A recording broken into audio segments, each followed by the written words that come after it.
Merci beaucoup à l'organisation du Théâtre des Deux Masques de Montmagny. C'est toujours un plaisir de revenir ici. Je dis c'est toujours un plaisir parce que c'est pas la première fois qu'on vient.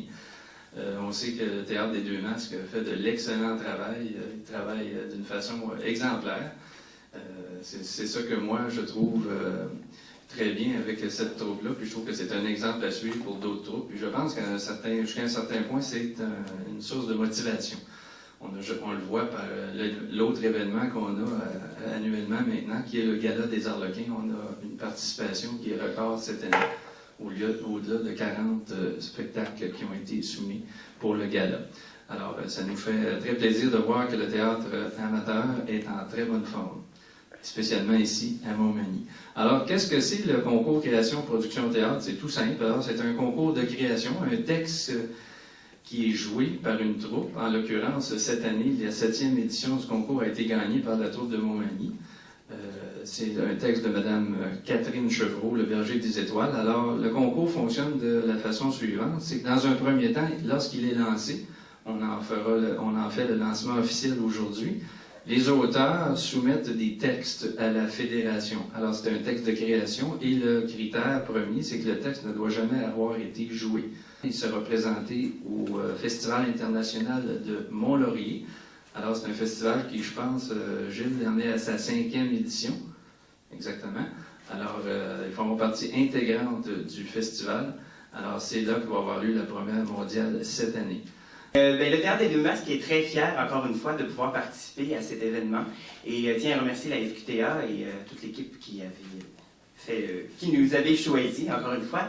Et on tient à féliciter Catherine Chevreau, une auteure formidable avec qui on a eu la chance de travailler maintes et maintes fois. On parlera un petit peu du parcours que le TDM et Catherine avons eu ensemble. Merci aussi à M. Boyer et à son équipe de nous recevoir cette année, au mois de septembre. On est bien heureux de faire partie, encore une fois, de ce formidable événement de théâtre. Et merci à tous, on est bien heureux. Ah, et personnellement, j'aimerais remercier aussi, encore une fois, tous les comédiens et tous les membres du Théâtre des Deux Masques qui travaillent d'arrache-pied, que ce soit sur scène ou en coulisses, pour faire à chaque fois des productions formidables. C'est pas toujours facile, c'est beaucoup de répétitions, c'est beaucoup de travail, c'est beaucoup de stress. Chacun n'a pas la même place à chaque fois, mais chacun se donne à fond. Et je suis très fier de vous et je tiens à vous remercier. Félicitations. Excellent, excellent.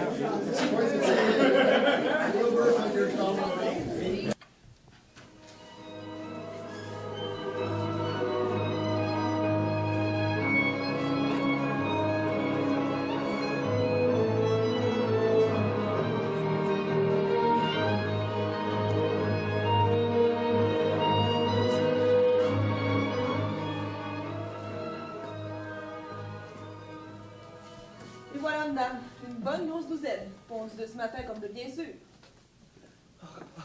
Si vous saviez ce que j'ai entendu dans mon téléphone, vous ne le croiriez pas. Monsieur le maire, il a fait comme Jeanne d'Arc. Il a entendu des voix. Hé, Orson, tu sais où est-ce qu'elle a fini, la petite Jeanne, hein? Enfin, monsieur McAllister, un peu de tenue, que diable! Qu'est-ce que vous avez entendu, monsieur? Une bonne nouvelle, j'espère? Le gouvernement nous accorde le câble pour l'Internet. Miséricorde! On a déjà bien assez à faire avec la télévision! Malheureusement, non, monsieur McIntyre. Bon, alors, vous allez nous la dire, votre bonne nouvelle, ou vous attendez le dégel? Mais je n'ai jamais dit que c'était une bonne nouvelle. Ah, mais si vous l'avez dit! Hey, moi qui l'a dit? Ah non, c'est Angus McIntyre qui l'a dit. Mais non! Mais si! Mesdames l'assisteurs, un peu de silence. On voudrait entendre la bonne nouvelle. Ben voilà, j'ai reçu un appel du recenseur des Timbours. Non, ben, et il fait le recensement comme des raisons, et puis il prétend, je viens de vous le dire, vous ne le croirez jamais, il prétend que nous sommes 14 au village. 14! Non, Jésus! Mais il est brûlé jusqu'au trognon, ma foi! Oh, c'est le chant de la ville, c'est pas fort de Ciboulot, c'est moi qui vous le dis! Ben, c'est bien ça que je me suis dit, mais il dit que c'est ça qui est écrit dans ses registres. Ah, non, c'est ahurissant, hein? J'ai eu beau lui faire le compte en direct dans le combiné, il n'a rien voulu entendre. Ah, là, c'est un bien drôle de type, hein? Enfin, tout cela m'a donné la soif, moi. Il me semble qu'un bon petit whisky, ça me requinquerait, n'est-ce pas, ma charmante? Hein? Si vous le dites. Un whisky le matin. Monsieur le maire, attention à vous. Ben voyons, mon père, il est midi passé. Non, ben, le bon Dieu va me pardonner, le bon Dieu va me pardonner. Orson, à nos âges, il faut être prudent.